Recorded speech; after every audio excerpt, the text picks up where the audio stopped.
Bonjour et bienvenue pour cette nouvelle aventure. Je suis très heureux de vous retrouver pour cette vidéo.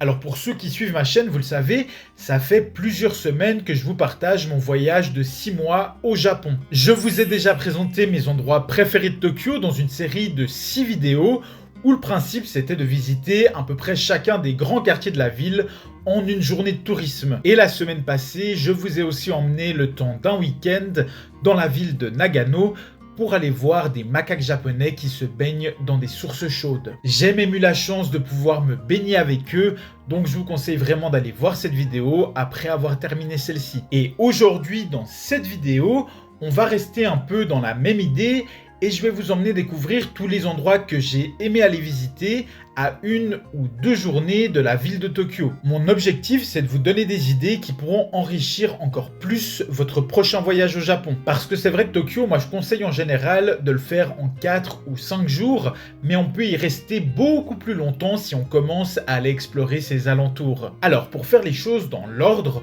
on va commencer au plus proche des différents grands quartiers que je vous ai déjà présentés dans mes précédentes vidéos. Pour ma part, j'ai vécu pendant 4 mois à Tokyo.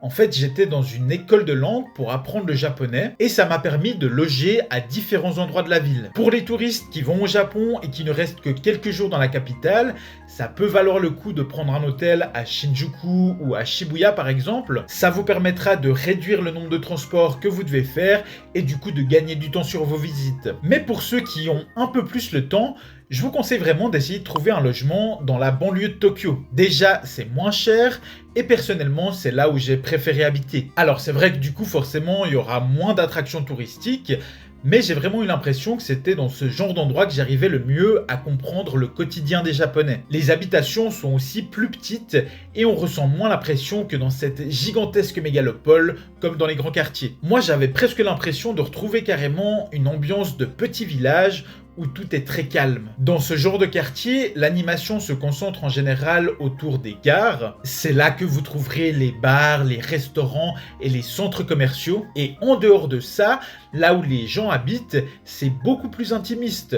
Tout le monde a l'air de se connaître et les petits établissements sont beaucoup plus authentiques. Moi par exemple, je me trouvais dans le quartier d'Adachi au nord de Tokyo. Alors c'est un quartier qui est un peu connu pour être le repère de nombreux clans yakuza. D'ailleurs j'en croisais régulièrement quand j'allais au Sento, les bains publics japonais. Mais même comme ça, j'ai rarement été dans un endroit aussi paisible au plein cœur d'une grande ville. Après c'est vrai que le problème de ce genre d'endroit c'est forcément les transports. Même si le système de métro de Tokyo est très développé, ça peut vite vous prendre beaucoup de temps d'aller jusqu'aux endroits que vous voulez visiter, donc renseignez-vous bien à l'avance. Pour vous donner quelques noms de ce genre de quartier tranquille un peu excentré de Tokyo, eh bien il y a Adachi que moi j'ai particulièrement aimé, mais il y a aussi par exemple Meguro ou Saitama qui sont un peu dans le même style. En tout cas, je garde d'excellents souvenirs de ces endroits, de pouvoir comme ça sortir de chez moi et d'aller me taper d'interminables jogging le long de ces canaux qui sillonnent Tokyo.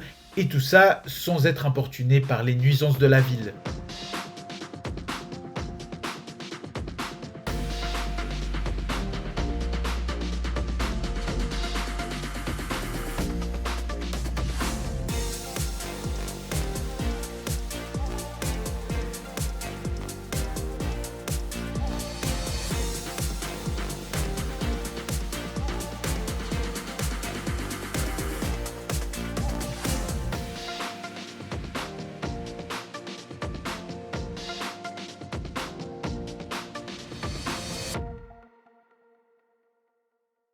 Ok, alors je voulais commencer avec la périphérie de Tokyo parce que c'est quelque chose que j'avais vraiment aimé. Mais maintenant, on va vraiment commencer à sortir de la ville et vous allez voir qu'il y en a pour tous les goûts. Alors, vous êtes plutôt ville ou nature? Eh bien, peu importe, parce que je vais vous proposer un peu de tout ça avec des endroits qui sont accessibles directement depuis les lignes de métro de Tokyo en moins d'une journée.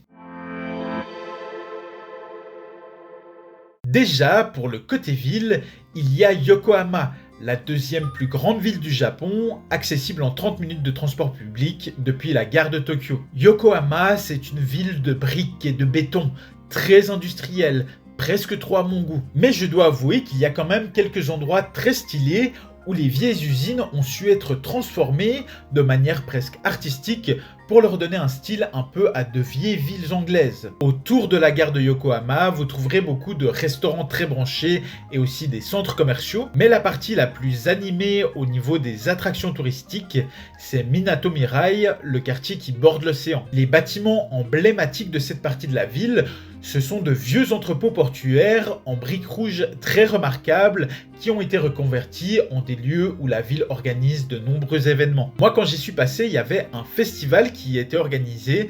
L'ambiance était vraiment très détendue et très décontractée. Donc ça peut peut-être valoir la peine de regarder s'il y a quelque chose qui s'y passe quand vous passerez à Yokohama. À Minato Mirai, il y a aussi une activité un peu originale que vous pourriez aller faire, c'est d'aller visiter le musée des Cup Noodles. Vous y apprendrez toute l'histoire des nouilles instantanées. Et même si je dois dire que c'est un musée qui est quand même assez visuel, j'y ai pas appris énormément de choses, c'est quand même drôle à faire. En payant un petit supplément à l'entrée, vous pourrez quand même entrer dans un laboratoire et fabriquer votre propre cup noodle avec vos saveurs préférées. Et si vous avez un petit creux, rendez-vous au dernier étage où vous trouverez une salle avec 8 petites échoppes qui vous proposeront des spécialités à base de nouilles qui proviennent de différents pays, de l'Italie à la Thaïlande en passant par le Kazakhstan. Après, je vous avoue, moi j'ai fait attention de ne pas trop me remplir le ventre à cet endroit-là parce que maintenant je vais vous emmener dans le quartier qui pour moi vaut à lui seul le fait de venir visiter Yokohama au moins pour une demi-journée.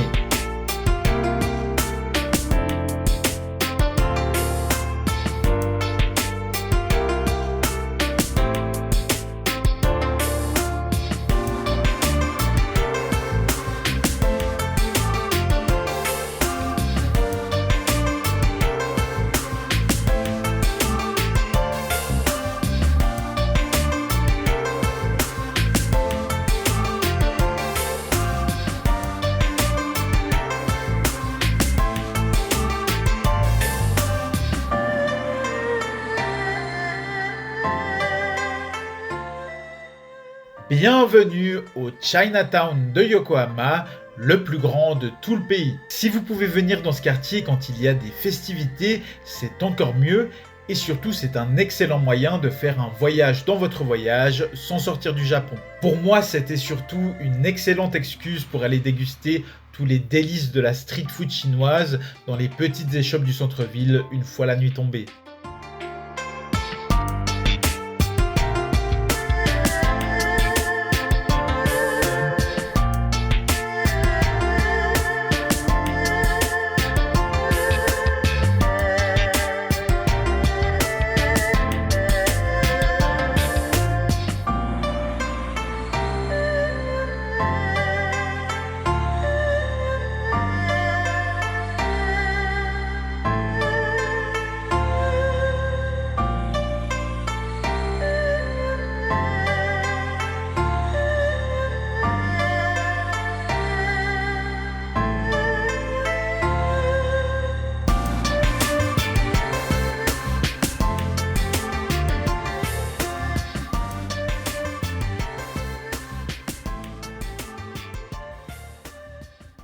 Bon, je vous l'avais promis, après la ville, passons maintenant à un endroit plutôt destiné aux amoureux de la nature.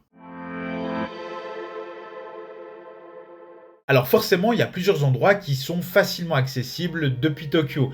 Mais moi, je vais surtout vous parler de là où je suis allé, dans le canyon de Hatonotsu. Il n'y a rien de vraiment compliqué dans cette randonnée d'environ 2 heures. C'est vraiment accessible pour tout le monde et vous trouverez un plan directement à la gare d'arrivée dans le village de Kori.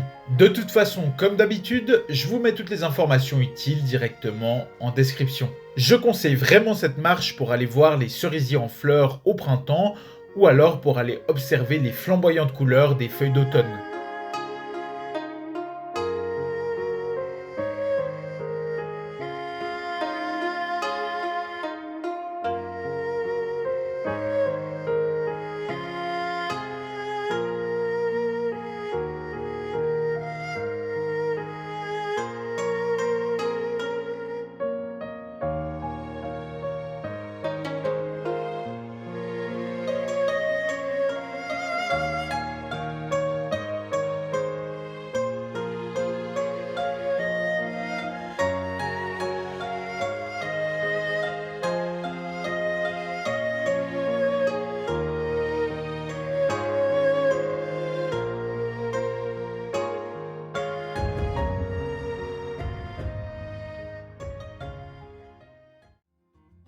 Le reste de l'année, je pense que ça vaut malheureusement moins la peine parce qu'il faut quand même compter 2 heures de métro pour s'y rendre et donc prévoir une bonne grosse journée pour cette activité. Pour ceux qui veulent des randonnées un peu plus intenses, je sais qu'il y a aussi le mont Takao ou le mont Mitake qui sont facilement accessibles depuis Tokyo et qui sont apparemment très bien. Moi j'y suis pas allé donc je sais pas vraiment ce que ça vaut, mais si ça vous intéresse, je vous laisse faire vos propres recherches. Ok, alors on en a fini avec les activités d'une journée.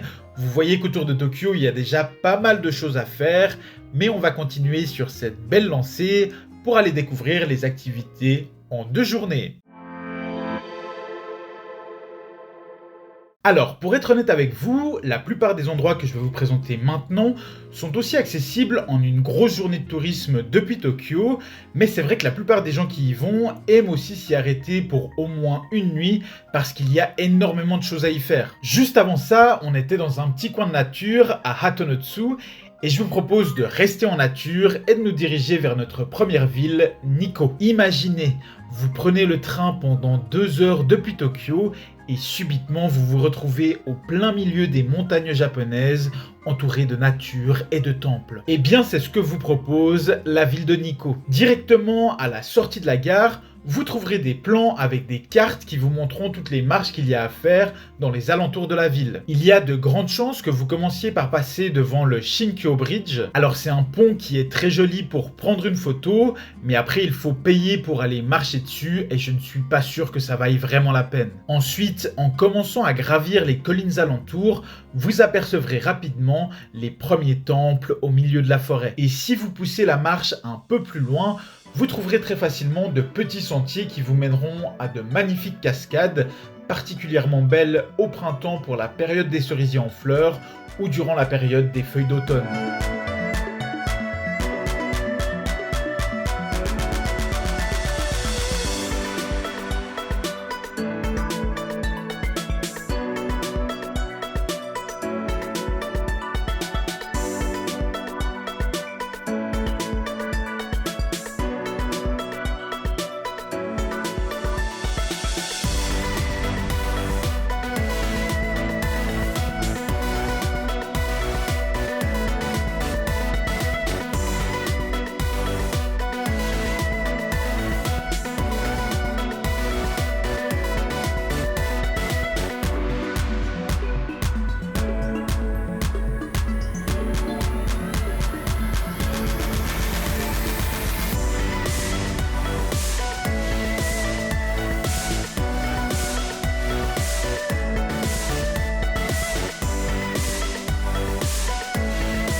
Même s'il est possible de ne passer qu'une journée à Nikko et de rentrer sur Tokyo le soir, c'est personnellement ce que j'ai fait d'ailleurs, beaucoup de gens aiment y passer au moins une nuit. Déjà parce qu'il est très facile d'y trouver de magnifiques hôtels traditionnels japonais qu'on appelle des ryokan, mais aussi parce que la nature à Nikko a tellement à offrir que vous pourrez pousser vos explorations encore plus en dehors de la ville et que vous trouverez à coup sûr des endroits magnifiques. Ok, alors pour la prochaine étape, on va redescendre de nos montagnes et on va se diriger complètement à l'opposé de la ville de Tokyo pour aller au bord de l'océan dans la ville de Kamakura.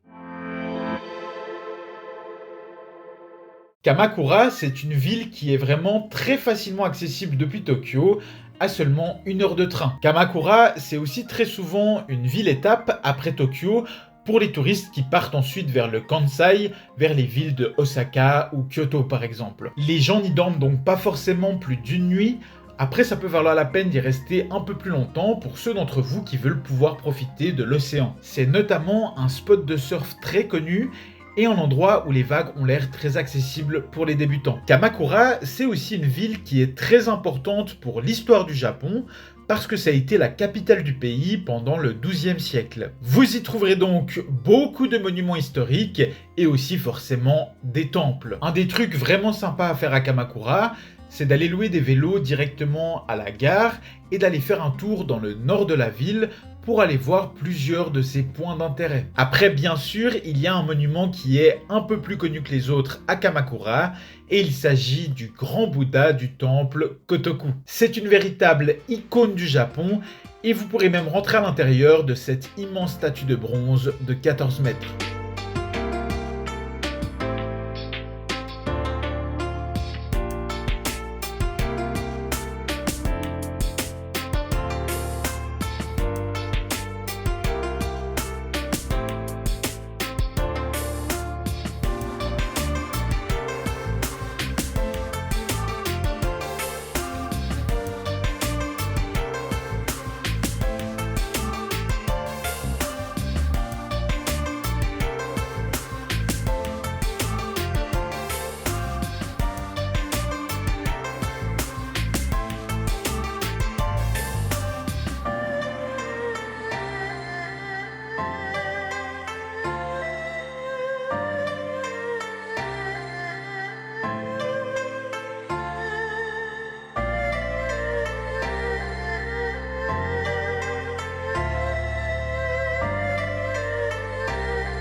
Bon, et bien voilà, on arrive déjà à ma dernière recommandation pour cette vidéo, mais je pense bien que c'est ma préférée. Avant ça, je vous serais très reconnaissant de vous abonner à ma chaîne YouTube pour soutenir mon travail, et puis si ça vous intéresse d'aller voir les autres vidéos que j'ai pu faire, que ce soit sur le Japon ou sur d'autres pays dans d'autres voyages. Si vous l'avez déjà fait, vous aurez peut-être remarqué qu'il y a une thématique qui revient souvent au cours de mes voyages.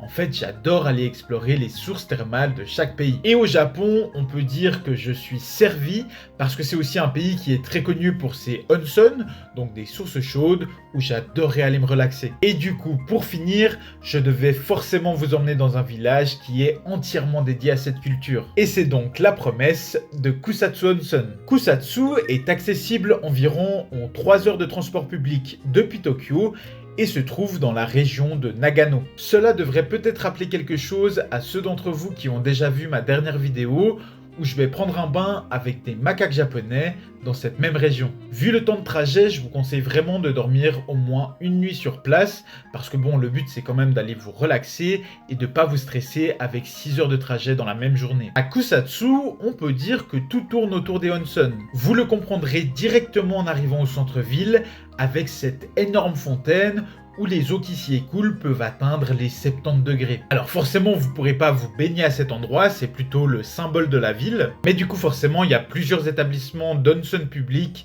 qui sont tout autour de ça. Moi, je suis allé au Otonaki no Yu et au West Riverside Open Air Bath, qui sont des endroits très beaux et très sympas, avec des bassins traditionnels et en extérieur. Mais vous pourriez aussi opter pour l'option ryokan. Si vous suivez, ce sont les hôtels traditionnels japonais qui ont souvent des onsen privés. Dans tous les cas, sachez quand même qu'au Japon, tout le monde doit être complètement nu pour pouvoir entrer dans un onsen. Les maillots de bain sont vraiment interdits. Et puis certains établissements se permettront de vous refuser l'entrée si vous avez des tatouages. Après votre onsen, une fois que vous êtes bien relaxé, n'hésitez pas à aller faire un petit tour dans le village de Kusatsu. Il y a des ambiances qui sont vraiment incroyables, presque mystiques. Et en plus, comme j'y étais en hiver, ça donne des images vraiment très belles.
Ah oui, et pour les plus motivés, sachez aussi qu'il y a une station de ski à Kusatsu.